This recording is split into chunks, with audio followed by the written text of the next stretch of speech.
This episode I'm doing from a script, and even recording the audio and game portions separately because I'm going to be shouting out some people that have done me a world of good this past year, and I really don't want to mess it up by trying to improv off of point form notes while breaking off into tangents while trying to create great looking game footage at the same time. It's already taken me, I'm gonna guess 5 days, because I really don't want to look at how many days I've spent deliberating, planning, procrastinating, writing and rewriting this planned episode, where I had meant to have one or maybe two short improvisational or semi-improvisational episodes out every day. It is January of 2018, and probably the best time to promote the good people that make Wednesday better just by doing what they do.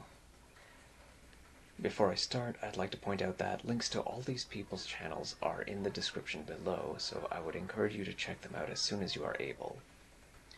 Also, I'd like to point out that if I haven't mentioned you, then I probably either just met you, or we haven't really interacted that much, or I feel like I could do better in 2018 in bringing out the potential between us, or in a couple of group cases you get an episode in the near future where which I'll talk about at the end of this episode.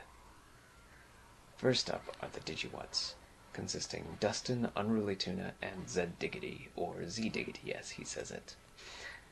They're taking advantage of their newness by being extra interactive with their viewership and doing some interesting things with their gameplay, such as playing Mario Odyssey with each player using a separate Joy-Con, but not in the co-star mode that you would expect, or streaming Chrono Trigger with all the names changed around and they have to take a shot whenever they accidentally pronounce someone's original name.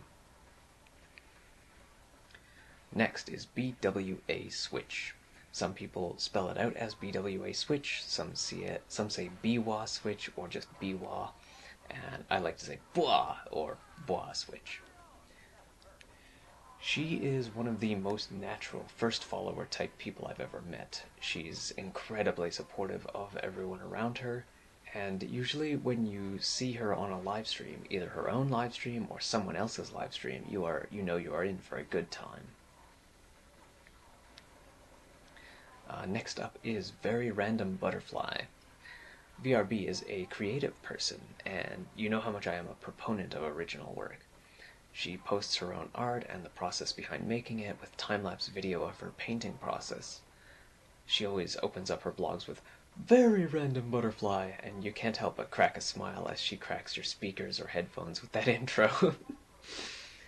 She sometimes does Let's Play styled video. She is currently playing through Half-Life 2 with some light editing to punctuate the moments. She's working on a comic which I want to binge read at some point, but now that I've said that and knowing that it's an ongoing series, I really should try and start it and read up to where she's at and keep up with it and offer timely critique as the story goes on. I also wanted to mention Coloco, who seems to have already hit the big time, but still goes out of his way to comment on some of his followers' posts on social media, which I think is commendable. Speaking of people who've already hit the big time, there's Proton John, who is very humble, very patient with people in general, exemplary of what live streamers should strive for. We've known each other since around the year 2000, and when YouTube started allowing for live streaming, I was one of the first on board, but I saw him do a couple of test streams and just shoot past me in subscribers within a week or two. I discovered my ability to first follow long after he had gotten all his subscribers, so I feel like he doesn't really need any help that I could provide at this point. Still, if you aren't following him already, definitely check him out. Next is Twin World Game Reviews. Now, this is someone that you'll want to follow both as a viewer and as a content creator. Twin World is an up-and-coming game journalist who covers a lot of indie titles for the Switch, and is often the first person you'll see playing around with new and interesting live streaming features.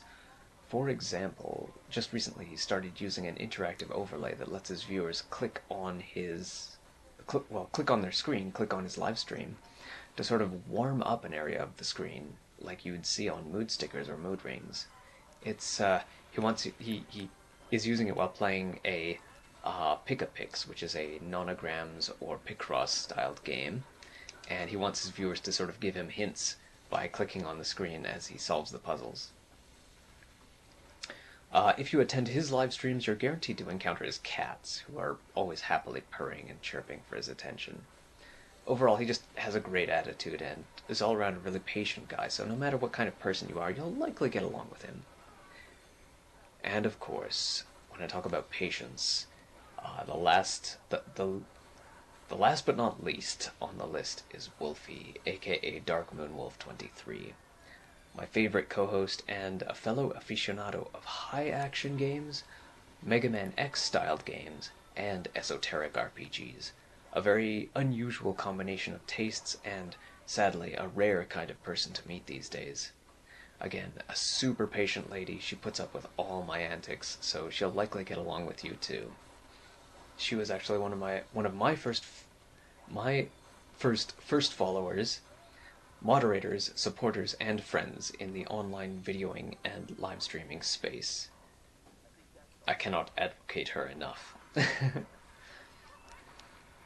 Other than that, there are two specific gaming societies that I've participated in. One of them is the epitome of mellow. They just want to play for fun. They're very LGBT friendly on top of that, and sex positive. So if you catch them late at night, the conversations can go into any topic. The other is fiercely competitive, reviving the concept of positive rivalry from the ashes of the toxic gamers and tournaments of the past. I'll cover these two societies and their importance to me in a future episode. If you don't normally comment on videos, I'd still like to see your comment on mine. I'm still pretty small time, and I'd like to be as interactive with everyone as much as I may be, as much as I can. Thank you for watching, and I hope to see you next time.